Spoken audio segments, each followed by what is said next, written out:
Halo, kembali lagi dengan saya Sarah Anggraini. Tutorial kali ini kita akan mereview kembali bagaimana cara menerima undangan agenda pada Google Calendar Anda. Pertama, pastikan bahwa Anda sudah login ke akun edukasi Anda. Kemudian di sudut kanan atas, klik pada titik 9 dan pilih ikon Gmail.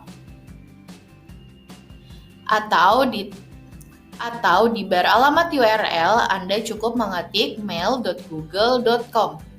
Lalu tekan Enter. Lalu Anda akan berada di halaman Gmail Anda. Jika Anda menerima undangan agenda, maka Anda akan menerima kotak masuk seperti ini. Klik email undangan agenda tersebut.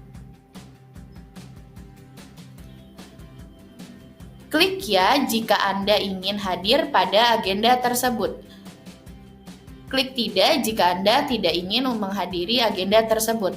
Atau klik mungkin jika Anda belum pasti untuk hadir dalam agenda tersebut.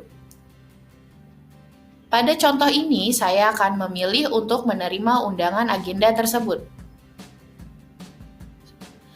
Secara otomatis, undangan agenda ini akan masuk pada kalender saya. Sekian tutorial kali ini, semoga bermanfaat. Sampai jumpa pada tutorial berikutnya. Dan subscribe channel kita agar tetap dapat menyaksikan tutorial seperti ini. Terima kasih.